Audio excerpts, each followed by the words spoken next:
नमस्कार, स्वागत है आप सबका हमारे खास कार्यक्रम देश देशांतर में। मैं हूं कवीन सचान। आज बात होगी अमेरिका की CIA की। जी हां, अमेरिका की सेंट्रल इंटेलिजेंस एजेंसी CIA के बारे में सीनेट की रिपोर्ट जो सामने आई है, उसके बाद एक तूफान खड़ा हो चुका है। रिपोर्ट के मुताबिक 9/11 हमलों के बाद CIA ने अलकायदा और तालिबान के संदिग्धों से पूछताछ के दौरान सूचनाएं उगलवाने के लिए क्रूर तौर तरीके अपनाए थे, और इतने क्रूर कि इंसानियत की सभी सीमाएं टूट गईं। CIA ने यातना देने के ये तरीके सीखने के लिए करीब $8 करोड़ भी खर्च किया, ऐसा बताया जाता है। हम समझने की कोशिश करेंगे अपने प्रोग्राम में CIA के इस हथकंडे के बारे में और इसके अलग अलग पहलुओं के बारे में। हमारे साथ इसमें खास मेहमान शामिल हो रहे हैं, उनका मैं परिचय करा दूं। हमारे साथ मौजूद हैं सुशांत सरीन, जो कि स्ट्रेटेजिक अफेयर एनालिस्ट हैं। सुशांत सर, स्वागत है आपका हमारे साथ इस चर्चा में। मेरे साथ मौजूद हैं यहाँ पर साकेत दत्ता, जो कि एडिटर हैं नेशनल सिक्योरिटी हिंदुस्तान टाइम्स से। साकेत, स्वागत है आपका भी। और AK वर्मा साहब हमारे साथ हैं, जो कि फॉर्मर चीफ हैं। वर्मा जी, बहुत बहुत स्वागत है आपका। सबसे पहले तो साकेत, मैं आपसे समझना चाहूँगा, जिस तरीके की ये बात अब सामने आ रही है, वाकई क्या पहले मैं कहूँ कि सब कुछ ओपन था लेकिन ऑफिशियल हो चुका है अब रिपोर्ट के जरिए, या फिर इस तरह की जानकारी नहीं थी या अंदेशा नहीं था कि वाकई CIA इस तरह से काम करती है?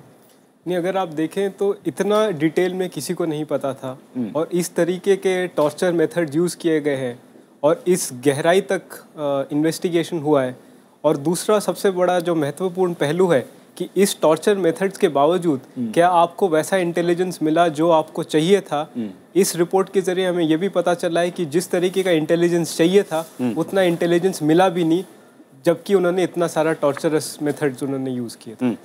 सुशांत जी, क्या वाकई जिस तरीके से बात कही जा रही है, CIA पर लगातार लोग आक्रामक हैं, हमले कर रहे हैं कि भाई बहुत ही बर्बर तरीके इस्तेमाल किए, लेकिन मैं उनकी प्रेस कॉन्फ्रेंस सुन रहा था, CIA प्रमुख जॉन ब्रेन, वो कह रहे थे कि भाई जिस वक्त ये हालात ऐसे थे, जब अमेरिका पर खतरा था आतंकवाद का, बहुत ही बुरे दिन थे, उस वक्त ये तमाम हथकंडे ही थे जिसने हमें उन लोगों तक पहुंचाया जो आतंकवाद को न सिर्फ फैला रहे थे बल्कि अमेरिका के लिए बड़ा खतरा थे। देखिए, मैं तो ये मानता हूँ कि पत्थर तो वो फेंके जिसके अपना घर शीशे का ना बना हुआ हो।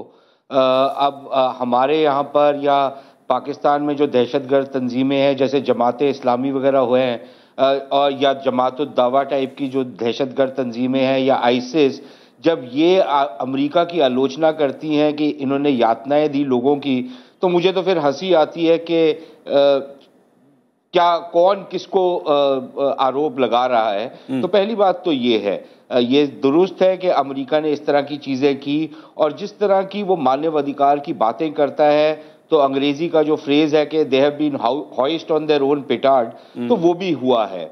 लेकिन अल्टीमेटली जैसे साइकत कह रहे हैं, अगर तो इससे कोई इनको बहुत ज़्यादा इन्फॉर्मेशन निकल के आई होती, शायद जब शुरू में वाटर बोर्डिंग या इस तरह की चीज़ें की होंगी, उनके पास कुछ इन्फॉर्मेशन आ गई होगी, उससे ज़्यादा इन्फॉर्मेशन मेरे ख्याल उनको नहीं मिली। और फिर एक सैडिज्म का इसमें एक पहलू भी नज़र आ रहा है, और शायद इस तरह की जंगों में जो लोग इस तरह से फ्रंट लाइन्स में होते हैं, शायद ये एक कोई बहुत अचंभे की बात नहीं है।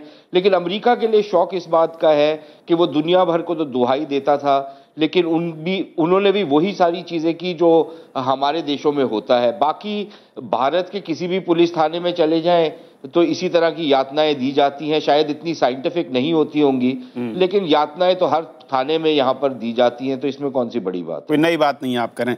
AK वर्मा साहब, किसी भी खुफिया एजेंसी के लिए जब देश पर आतंकवाद का खतरा मंडरा रहा हो, तो जिस तरीके की रिपोर्ट CIA के बारे में सामने आती है, अचंभित करती है, या आपको लगता है कि ये स्वाभाविक सा है कई बार इस तरह के कदमों का किसी एजेंसी के लिए उठाना? मैं तो समझता हूँ कि इस तरह के कदम उठाना स्वाभाविक हो जाता है, क्योंकि मसला है दो इम्पेरेटिव्स के बीच के कॉन्फ्लिक्ट का। एक इम्पेरेटिव ये है कि नेशनल सिक्योरिटी किस तरह प्रिजर्व की जाए और देश को किस तरह सेफ किया जाए, और नेशनल प्रिजर्वेटिव का जो प्रश्न है वो आज या कल का नहीं है, ये सदियों से चला आ रहा है। जब भी हम गीता को देखें, गीता में शुरुआत है धर्म क्षेत्र कुरुक्षेत्र। जो क्षेत्र धर्म क्षेत्र था, जहाँ के लोग स्वाभाविक रूप से धर्म को पालन करते थे, उनके सामने ये समस्या हो गई कि आज भाई बंधु उनके सामने खड़े हैं। तो कृष्ण ने उनको समझाया, अर्जुन को, कि आपकी ड्यूटी क्या बनती है, आप अपनी ड्यूटी समझिए, means are not important. Duty करना आवश्यक है, और आज ड्यूटी आपकी ये है कि आप अपने लोगों के हित को प्रिजर्व कीजिए, और उसको प्रिजर्व करने के लिए भूल जाइए कि सही कदम है कि नहीं है। मीडिवल यूरोप में देखिए, जितने भी स्ट्रेट थिंकर्स हैं, कार्डिनल रिशेल्यू या बिस्मार्क या मेटरलिंक, क्लॉसविट्ज, सबका प्रिंसिपल यही था कि अगर प्रिंस या रेल्म पे कोई खतरा उठता है तो हमारे पावर में जो भी पॉसिबल है उस खतरे को दूर करना है। तो ये प्रिंसिपल शुरू से लगता आया है कि नेशनल सिक्योरिटी का जहाँ सवाल उठता है वहाँ means are not important, the objectives जो नेशनल सिक्योरिटी के जो उद्देश्य हैं उनको ज़्यादा मुहम करना। लेकिन वर्मा साहब, उस कंट्री के बारे में जो कि दूसरों को मानवाधिकारों को लेकर लगातार उपदेश देता हो, वो कंट्री जो मानवाधिकारों को लेकर दूसरे देशों पर कई बार मैं कहूँ कि अतिरिक्त दबाव बनाने की कोशिश करते हूँ, जब उस देश की एक सुरक्षा एजेंसी के बारे में इस तरह का खुलासा होता है और वो जानकारी ये भी मिलती है कि वो सब कुछ सरकार के परमिशन के साथ चल रहा था, जैसा कि जानकारी अभी तक शुरुआती जानकारी है, ऐसे में क्या वाकई ये अचंभित करने वाला नहीं लगता है? बिल्कुल नहीं, क्योंकि देश में कई धाराएं चलती हैं, अलग अलग धाराओं में अलग अलग लोगों का विश्वास होता है। कुछ धाराएं पब्लिक रूप से सामने आती हैं, कुछ धाराएं कभी सामने प्रकट ही नहीं होती हैं। लेकिन दोनों धाराओं को चलाने के लिए सेंटर तो एक ही होता है, तो जहाँ जैसी आवश्यकता होती है उस धारा के पक्ष में बात होती है। तो ये मानवाधिकार का जो पक्ष है ये कितना पुराना है? ये 200-300 साल से पुराना नहीं है। जब से यूरोप में एनलाइटनमेंट हुआ तभी से मानव अधिकार के आइडियाज़ आते रहे और विकसित होते रहे और आज इस लेवल पे पहुँचे हैं। उसके पहले मानव अधिकार कुछ था ही नहीं। लेकिन प्रिजर्वेशन ऑफ द स्टेट उस ऑब्जेक्टिव में कभी कोई विचलन नहीं हुआ है। आपका वो ऑब्जेक्टिव है जिसको फुलफिल करने के लिए रूट्स क्या होंगे, क्या रास्ता तय करना है, ये बहुत मुश्किल नहीं है कि किस रास्ते पर आपको बढ़ना है, वो रास्ता कोई भी हो सकता है। हाँ जी। हमारे साथ एक और खास मेहमान शिवशंकर मुखर्जी साहब भी जुड़ चुके हैं, फॉर्मर मेजर। मुखर्जी सर, स्वागत है आपका। जिस तरीके की सीनेट में रिपोर्ट आ रही है CIA को लेकर, क्या ऐसा लगता है कि ये सब कुछ पहले से भी दिखता था और एक आकलन मैं कहूँ अगर लिहाज से सबको शायद इसका अंदाज़ा था, अंदेशा था, लेकिन अब जब रिपोर्ट पब्लिक हो रही तो उसकी गहराई ज़रूर पता लग रही कितनी है। लेकिन राजनीतिक स्तर पर मैं कहूँ अमेरिका के लिए इससे मुश्किल क्या हो सकती है, क्योंकि अमेरिका मानवाधिकारों को लेकर दूसरे देशों पर, जैसे कि हम लगातार पैनलिस्ट कह रहे हैं, कि उपदेश की मुद्रा में हमेशा रहता है। देखिए, अंतर्राष्ट्रीय स्तर पे मेरे ख्याल से ये जो रिपोर्ट आया है और कांग्रेस ने भी मांग की है कि पुराना जो बराक ओबामा ने जो लॉ पास किया था अगेंस्ट टॉर्चर, उसको भी बढ़ाया जाए, उसका बहुत ज़्यादा असर नहीं पड़ेगा। मानवाधिकार के विषय में, ह्यूमन राइट्स के विषय में जो भाषण देती है अमेरिका, श्रीलंका पे रिसेंटली और कितने देशों पे, वो करती रहेगी। और उनका कहना ये होगा कि हाँ, हमारे यहाँ कुछ त्रुटियाँ थीं लेकिन हमने उनको सुधार दिया है, हम we are for human rights, तो वो अलग बात है। मेरा कहना ये है, जैसे आपके पिछले पैनलिस्ट ने कहा, बहुत सही कहा, कि ये एक सरल मामला नहीं है, ये बहुत ही मुश्किल विषय है। जब से मेरे ख्याल नॉट ओनली यूरोप, मेरे ख्याल जब से इंसान हुए हैं इस दुनिया में, तब से एक बहुत ही गंभीर धर्म संकट है। Question of ends and means. आप अच्छे उद्देश्य के लिए बुरा से बुरा रास्ता अपना सकते हैं।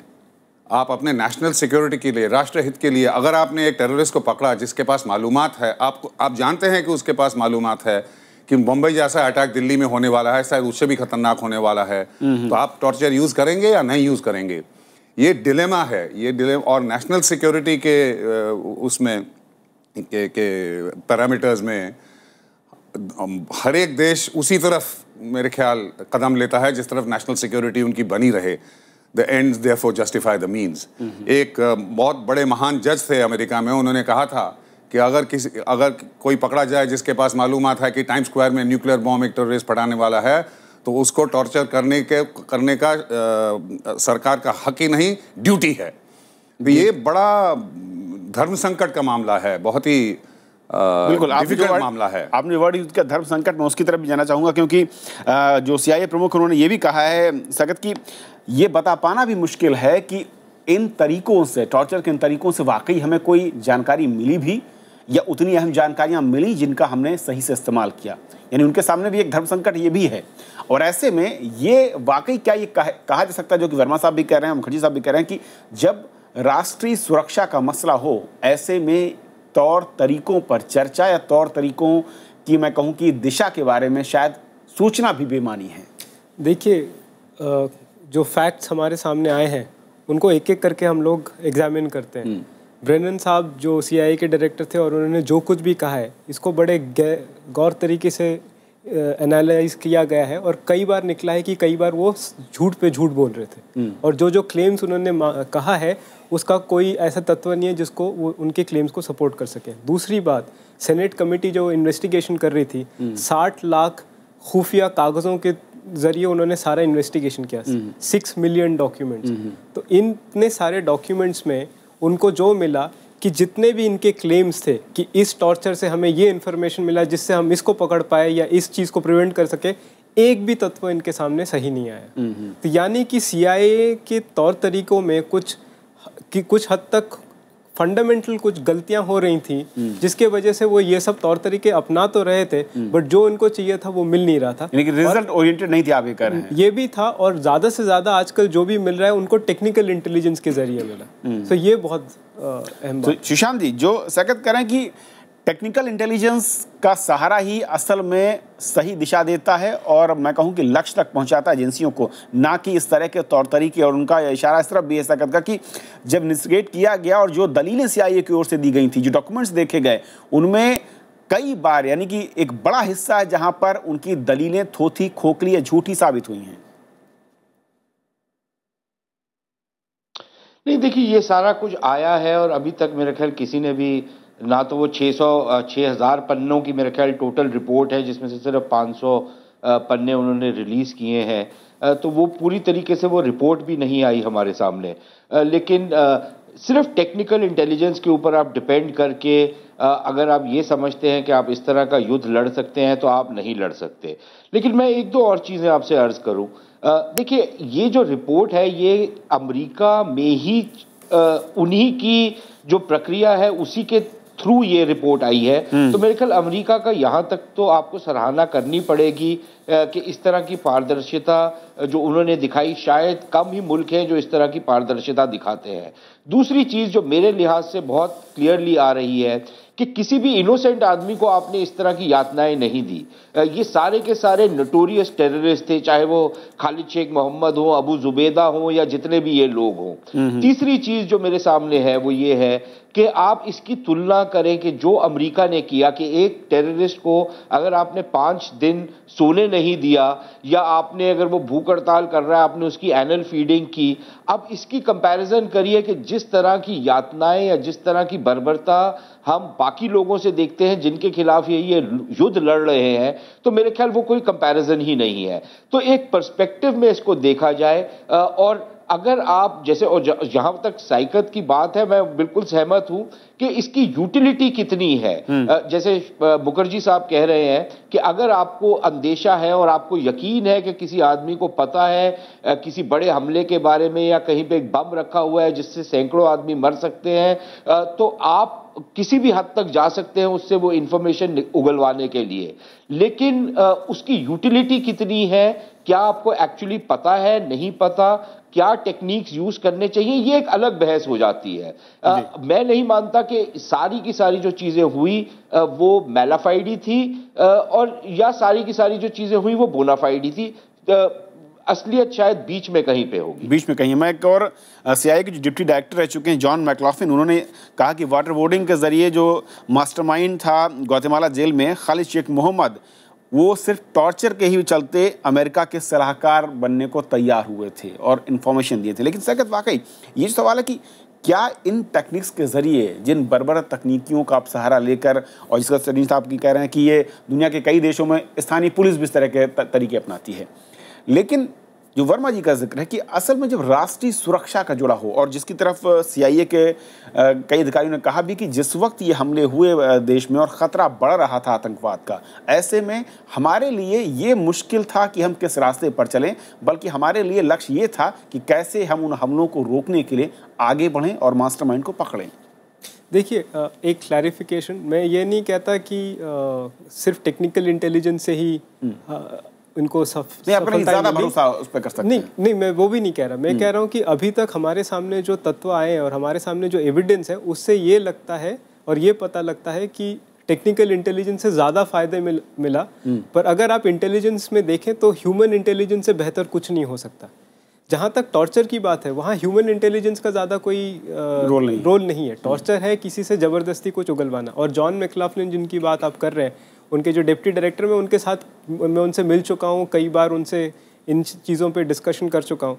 वो खुद एक एनालिस्ट थे, 40 साल सीआईए में एनालिस्ट थे, और उनका भी ये मानना है कि जो टॉर्चर से जो आता है वो बहुत कम आता है। अल्टीमेटली ह्यूमन इंटेलिजेंस और वेरी गुड एनालिसिस, मतलब ऊंचे तौर का जो इंटेलिजेंस एनालिसिस होता है, और उन्होंने सीआईए का इंटेलिजेंस स्कूल भी उन्होंने खोला था, उसी के ज़रिए बहुत बढ़िया इंटेलिजेंस मिलता है। वर्मा जी, डू यू एग्री जो साकत कर रहे हैं कि इंटेलिजेंस जो टेक्नोलॉजी के ज़रिए जो टेक्निकल इंटेलिजेंस है, और उसके बाद उसका सही तरीके से अगर विश्लेषण किया जाए, उसके लीक्स को कनेक्ट किया जाए, वो ज़्यादा बेहतर है? या फिर कभी कभी जो कि बात हो रही है लोगों को टॉर्चर करने की, उसके ज़रिए भी डायरेक्ट इन्फॉर्मेशन या फिर डायरेक्ट आपके गोल्स अचीव होते हैं?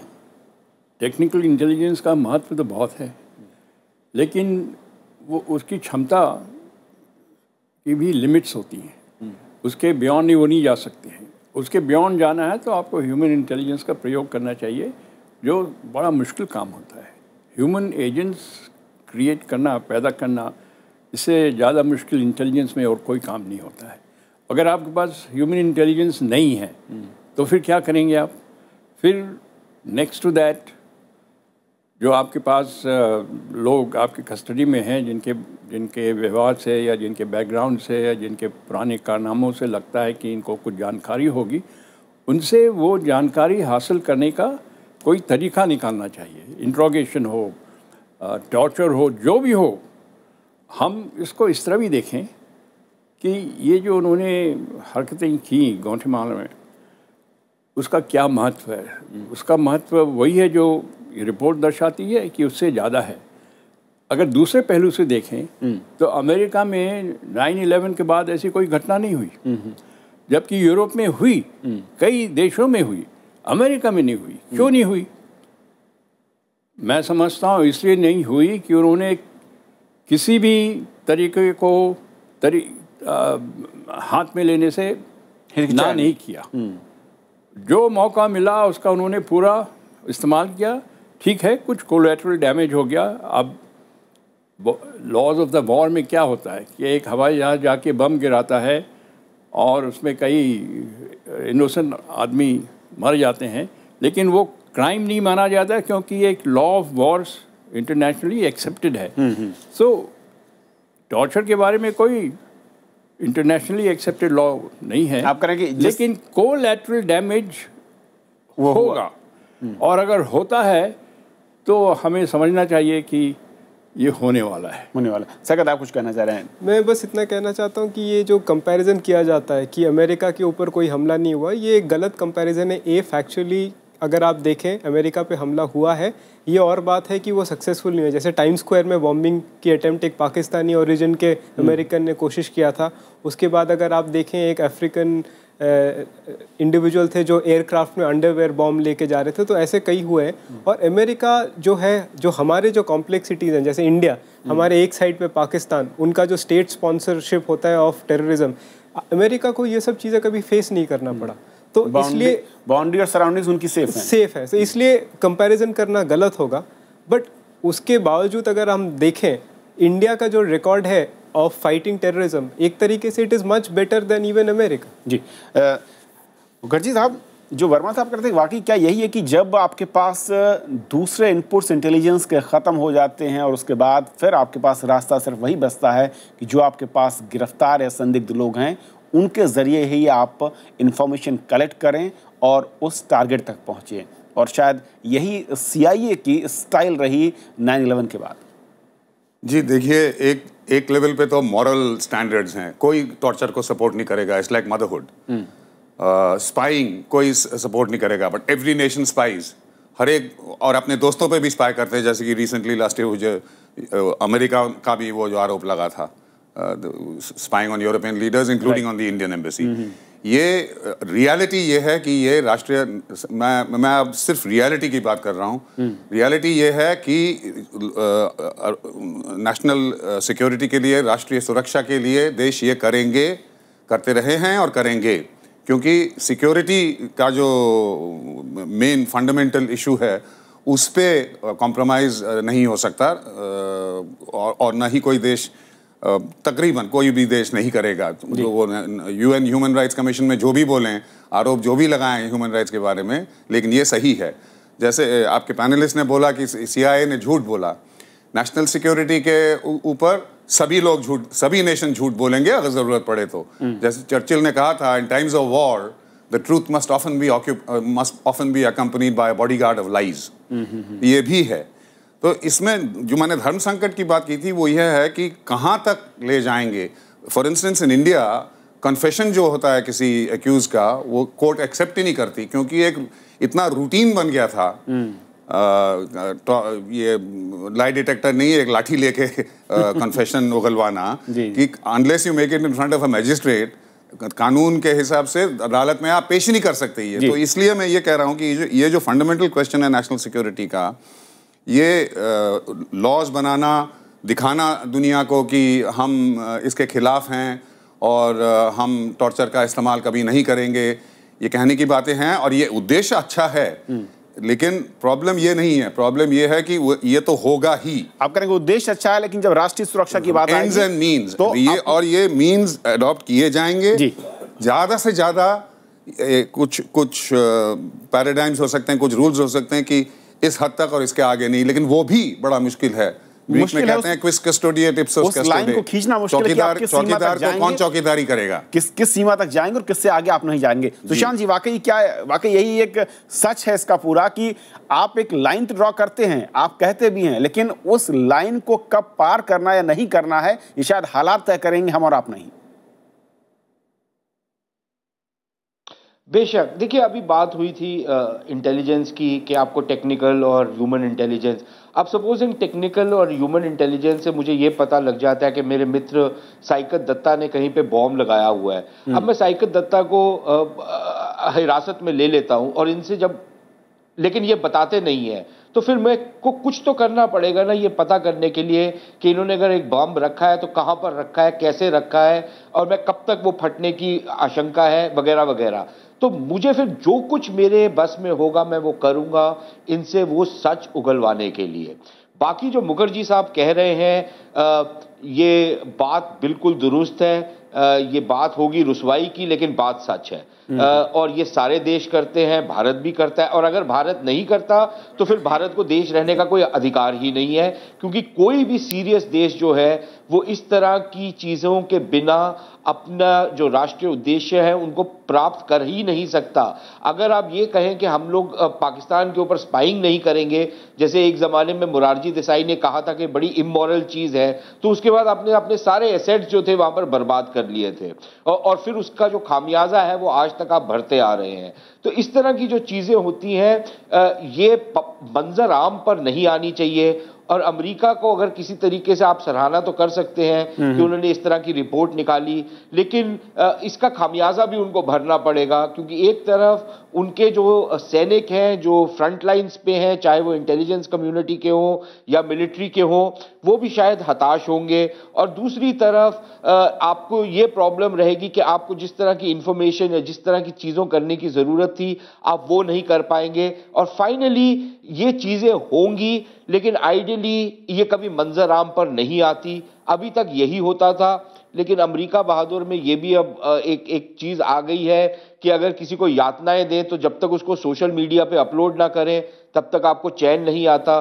तो फिर तो ये इस तरह की चीज़ें होंगी। यानी आप ये कह रहे हैं कि एक ऐसा सच है, ये एक ऐसा सीक्रेट है या कड़वा सच है जो कि छुपाया जाता है लेकिन सबकी आंखों के सामने होता है या सबकी जानकारी में होता है। वर्मा साहब, बहुत ही संक्षेप में यह हकीकत यही कहा जा सकता है इस पूरे घटनाक्रम को देखते हुए कि एक ऐसा सच है कि छुपाया ज़रूर जाता है लेकिन सबकी नज़रों के सामने होता है और पता भी है। आप सही कह रहे हैं, लेकिन एक और पहलू पे मैं कहूँगा विचार कीजिए कि मानव अधिकार सिर्फ सरकारी लोगों पे ही होगा।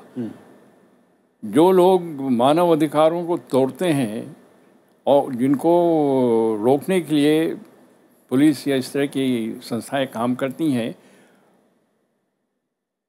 उनको दोनों पक्ष आप कह रहे हैं कि जिस पर मानव अधिकार की लगाम होनी चाहिए, उनके लिए अलग अलग स्टैंडर्ड, पैरामीटर्स अलग नहीं होने चाहिए। सकत, बहुत संक्षेप में आपसे कुछ कहना चाह रहा हूँ, मैं कंप्लीट करूँ कि वाकई जब बार बार जब ऐसे मसले सामने आते हैं तो मानव अधिकारों की बात होती है और जो वर्मा साहब कह रहे हैं कि फिर तराजू के पड़ने पर दोनों पर बैलेंस देखना होगा। देखिए, मैं तो कहूँगा साइंटिफिक अप्रोच लीजिए। हर कोई इस पैनल में जो मेरे सह पैनलिस्ट हैं सब कह रहे हैं कि अगर हमें पता चले कि एक बम फूटने वाला है तो हम क्या तौर तरीके करें।